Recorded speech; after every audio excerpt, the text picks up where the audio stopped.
अस्सलाम वालेकुम नाजरीन, आप देख रहे हैं बागी टीवी और मैं हूं आपका होस्ट ज़ैनुल आबदीन। नाजरीन, सानहा मॉडल टाउन को आज 7 बरस बीत चुके हैं।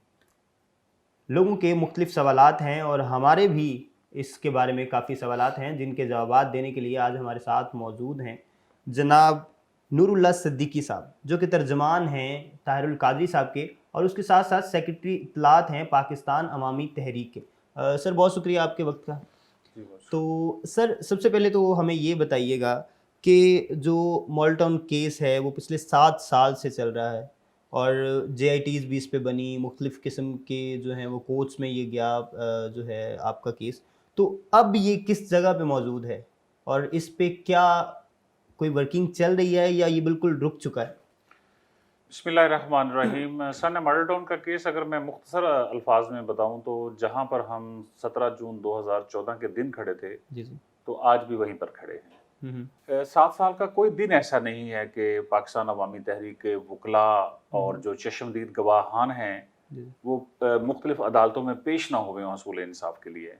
तो जब ताकतवर के मुकाबले में जब कोई कमज़ोर इंसाफ लेने के लिए इंसाफ के अदारों की तरफ जाता है तो यही होता है जो हमारे साथ हो रहा है। हम बड़े अफसोस और दुखी दिल के साथ ये कह रहे हैं कि ये इंसाफ तो वाक़यतन 1 महीने से ज़्यादा ये केस नहीं चलना चाहिए था, क्योंकि जिस तरह लोगों को दिन दिहाड़े कत्ल किया गया, उनको गोलियां मारी गई, उनके चेहरों को मसक किया गया, और ये सारा मंजरनामा जो है वो मीडिया ने बराह रास्त इसको दिखाया। और लाहौर जैसे सूबाई दारुल हुकूमत के अंदर और उस वक़्त के कातिल हुक्मरानों के घर के करीब तरीन ये सारा एपिसोड होता है। और इसका अगर ईमानदारी के साथ और गैर जानबदारी के साथ इसका अगर ट्रायल और सारा प्रोसेस होता तो ये वाकई 1 महीने के अंदर केस नहीं चलना चाहिए था। अब हम समझते हैं कि शायद मुकाबल ताकतवर लोग हैं, पैसे वाले लोग हैं, ऐसे लोग हैं कि जिनको सजाएं भी हो जाएं तो फिर भी वो कानून को चकमा देकर बैरून मुल्क चले जाते हैं। लेकिन हम अपना जो हमारा फरीजा है हसूल इंसाफ की जदोजहद के हवाले से, हम उसको तो तर्क नहीं करेंगे। वो हमारे शुहदा हैं, उनके इंसाफ के लिए हम अपने आखिरी सांस तक जो है कानूनी चाराजोई भी करेंगे और उसके इंसाफ के लिए लड़ते रहेंगे।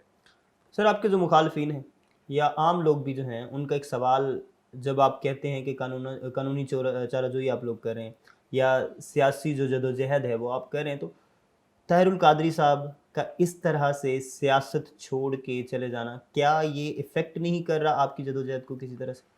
देखिए, इसके भी 2 जवाब बनते हैं। सियासत जहाँ तक एहतजाज की बात है तो दिसंबर 2019 को सुप्रीम कोर्ट के लार्जर बेंच ने जब इसकी दूसरी GIT बनाने का ऐलान किया था तो उन्होंने साथ ये भी कहा था कि अब आपका जो बुनियादी मौक़िफ़ है वो तस्लीम कर लिया गया है। लिहाजा अब आप एहतजाज को तर्क करके सारी तवज्जो कानूनी अमल पर मरकूज़ करें। तो सुप्रीम कोर्ट को ये जो कमिटमेंट दी गई थी, हम आज तक उसको निभा रहे हैं और हमारी सारी ज़ाहिर है इंसाफ अदालतों ने देना है और अदालतों के अंदर हम मौजूद हैं अपने बेहतरीन वकला के साथ, जो बेहतरीन लॉ चैम्बर हैं पाकिस्तान के अंदर। इससे बढ़कर शायद कोई मोतबर नाम नहीं है कानून की दुनिया के अंदर जो सान्या मॉडल टाउन का केस को लेकर चल रहे हैं। और हम अपने हिस्से का जो काम है हसूल इंसाफ की जदोजहद के लिए वो हम अंजाम दे रहे हैं। रही बात डॉक्टर साहब की रिटायरमेंट की, तो उनकी रिटायरमेंट का कोई सान्या मॉडल टाउन के केसेस को रेलेवेंस बनता नहीं है। ये इंसानी जानों का कत्ल हुआ है, इंसानी जानें तलफ हुई हैं ना, उनको इंसाफ देना रियासत की जिम्मेदारी है, अदालतों की जिम्मेदारी है। वो एक डिफरेंट चैप्टर है। लेकिन वो लड़ तो रहे थे एक केस जो है, और वो कहीं ना कहीं उसमें कमी नहीं आई होगी आपके समझ से? फिर मैं वही बात करूंगा कि क्या इंसाफ के लिए ये पैमाना है कि कोई शख्स हम रोड पर रहे, इशारे तोड़े जाएं और हल्ला गुल्ला किया जाए, दबाव बढ़ाया जाए? क्या इंसाफ का ये मायार है? ये तो इंसाफ का मायार नहीं होना चाहिए। हम तो एक तंजीम है, एक तहरीक है, हमारे तरबियत, इखलाकी और रूहानी तरबियत वाले कारकुन बड़े मुनज़्ज़म कारकुन हैं, बड़ी तंजीमात हैं। तो जिन लोगों के पास ये सारे वसाइल नहीं होते, क्या फिर वो तो इंसाफ का सोच भी नहीं सकते? हम तो तमाम तर वसाइल के बावजूद कानूनी तरीक़ाकार के तहत अदालतों से इंसाफ मांग रहे हैं। बिलाशुबा इंसाफ तो अल्टीमेट अदालतों ने देना है और सुप्रीम कोर्ट के लार्जर बेंच ने ये हमारे साथ अहद किया था और हमें ये यकीन दिलाया था कि आप कानूनी अमल का हिस्सा बने, आपको इंसाफ मिलेगा। हम तो उस कमिटमेंट को निभा रहे हैं। इंसाफ देने का वादा करने वालों को भी अपनी जो कमिटमेंट है अल्लाह करे याद आ जाए। चले, पिछली हुकूमतों पे आपके एतराज़ात तो चलो जायज़ किसी कदर कह सकते हैं, लेकिन मौजूदा हुकूमत आपकी सियासी दोस्त, धरने आपने साथ धरना किया, बल्कि कुछ लोगों का ख्याल है कि आपने उनके धरने को मजबूत बनाया। آپ کی موجودگی سے ان کا دھرنا مضبوط ہوا زیادہ، تو ان سے انصاف نہ ملنا یہ کیسا ہے؟ انہوں نے انصاف بالکل، ہمارے لیے تو کوئی فرق نہیں ہے. وہ جو قاتلوں کا دور حکومت کا، اس وقت بھی ہم انصاف سے محروم تھے اور آج بھی ہم انصاف سے محروم ہیں. یہ سوال تو ان سے بنتا ہے. عمران خان صاحب جب اپوزیشن رہنما کے طور پر متحرک تھے تو وہ ہمارے شہداء کے ورثاء کے ساتھ اور ہمارے قائدین کے ساتھ اور ہمارے قائد کے ساتھ شانہ بشانہ اس بات کا اعلان کرتے تھے کہ اس کا انصاف ہوگا اور اگر ہمیں موقع ملا تو ہم فوراً آ کے انصاف کریں گے. لیکن ان کی حکومت کو بھی 3 سال ہو گئے ہیں. یہ سوال ہمارا بھی ان سے ہے اور میڈیا کا بھی سوال ان سے بنتا ہے. انہیں پوچھنا چاہیے کہ کون سے ایسی رکاوٹیں آپ کے راستے میں حائل ہیں کہ آپ انصاف دینا تو دور کی بات ہے، اپنی زبان پر سانحہ ماڈل ٹاؤن کے انصاف کا ذکر بھی نہیں لاتے.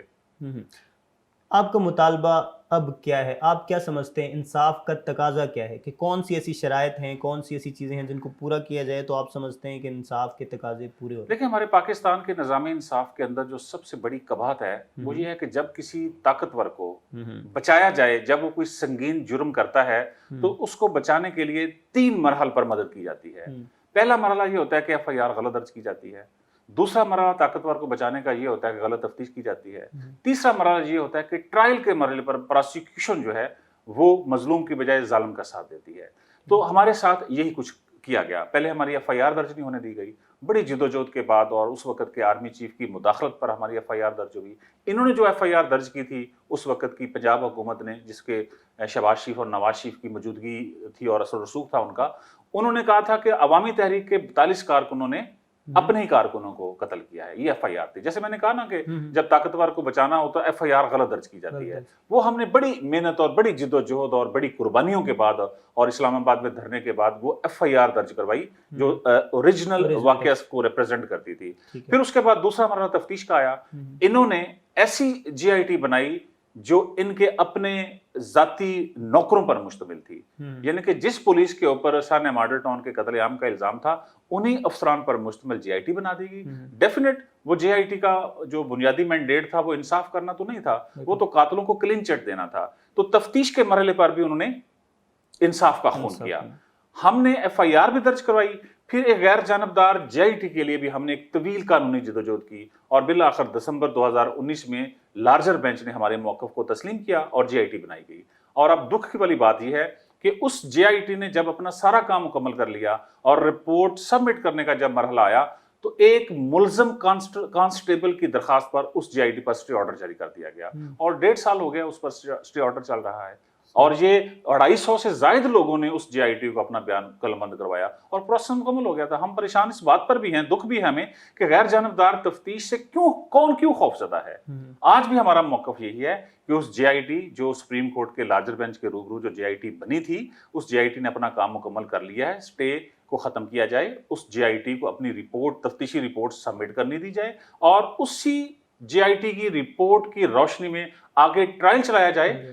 اس کے بعد انصاف کا مرحلہ آنا ہے. تو ہم تو ایک بنیادی جو مرحلہ ہے تفتیش کا وہیں پر رکے ہوئے ہیں. تفتیش ہوگی تو کیس آگے چلے گا. اس لیے میں نے کہا نا کہ ہم 2014 کی پوزیشن پر کھڑے ہوئے ہیں. جی بالکل ٹھیک. اچھا سر، جو لواحقین ہیں سانحہ ماڈل ٹاؤن کے اور جو دوسرے مظلوم لوگ ہیں، آج 7 برس ہو گئے ہیں اس سانحے کو، ان کو آپ کوئی پیغام دینے چاہیں؟ کیونکہ ان کی آخری امید شاید آپ لوگ ہیں، شاید پیٹ ہے، شاید MSM کے نوجوان ہیں، تو آپ ان کو کوئی پیغام دینا چاہیں؟ ہمیں اپنے شہداء کے ورثاء پر بڑا فخر ہے. بہت استقامت والے لوگ ہیں، مشن کے ساتھ کھڑے ہوئے ہیں اور آج کے دن تک وہ طاقتور لوگوں کے خلاف کھڑے ہوئے ہیں. ان کو بے پناہ پیسے کی پیشکش بھی کی گئی، ان کو جان سے مارنے کی دھمکیاں بھی دی گئیں، ان کو بیرون ملک پرکشش نوکریاں دینے کے وعدے بھی کیے گئے، لیکن وہ لوگ ٹس سے مس نہیں ہوئے. آج کے اس پروگرام کے ذریعے سے ہم ان کو سلام پیش کرتے ہیں، ان کی استقامت کو سلام پیش کرتے ہیں اور ہمیں فخر ہے ان لوگوں پر. یہ ظالم کا راستہ رو کر کھڑے ہوئے ہیں اور ہمیں بڑا فخر ہے. ہم نے ان کے لیے کیا پیغام دینا ہے؟ ان کی جو استقامت ہے وہ ہمارے لیے ایک بہت بڑا پیغام ہے. چلیں، بہت شکریہ سر آپ کے وقت کا، آپ نے اپنے قیمتی وقت میں سے وقت دیا. تو ناظرین، یہ تھے ہمارے ساتھ جناب نور اللہ صدیقی صاحب جو کہ ترجمان تھے طاہر القادری صاحب کے. تو ان کے مطابق یہ ہے کہ انصاف کا تقاضا یہ ہے کہ جو غیر جانبدار تحقیقات کم سے کم اس کی کروائی جائیں. تو اس کے ساتھ ہم آپ سے اجازت چاہتے ہیں. دیکھتے رہیے باغی TV.